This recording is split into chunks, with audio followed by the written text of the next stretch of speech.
Pour ce premier numéro de 2020, le MAG du Biocontrôle ne se contente pas de vous souhaiter une excellente nouvelle année. La santé, c'est le plus important. Et justement, on s'est attaché à trouver une réponse à cette question. Faut-il également se protéger quand on applique des produits de biocontrôle ?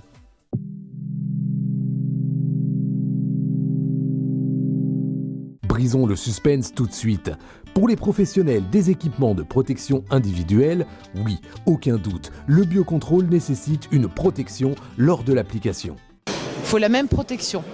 Donc la même protection, ça correspond à la déperlance et aussi à la réponse de la norme 27065 qui traite ce sujet-là.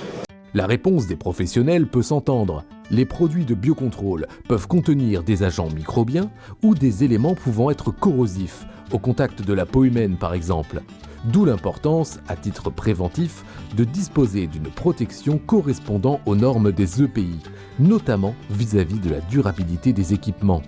Des vêtements dotés d'une bonne déperlance peuvent ainsi conserver leur capacité à repousser les solutions liquides jusqu'à 30 lavages.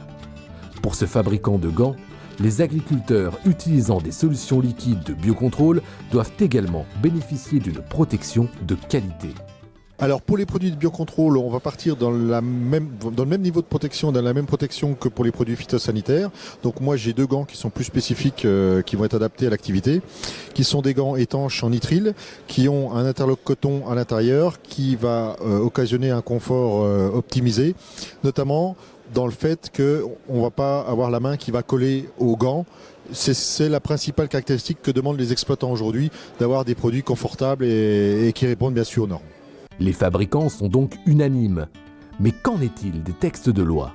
En réalité, la fameuse norme 27065, publiée il y a maintenant 2 ans et demi, ne cite pas précisément le biocontrôle, mais les pesticides liquides, en précisant que cela représente toute substance appliquée sous forme liquide.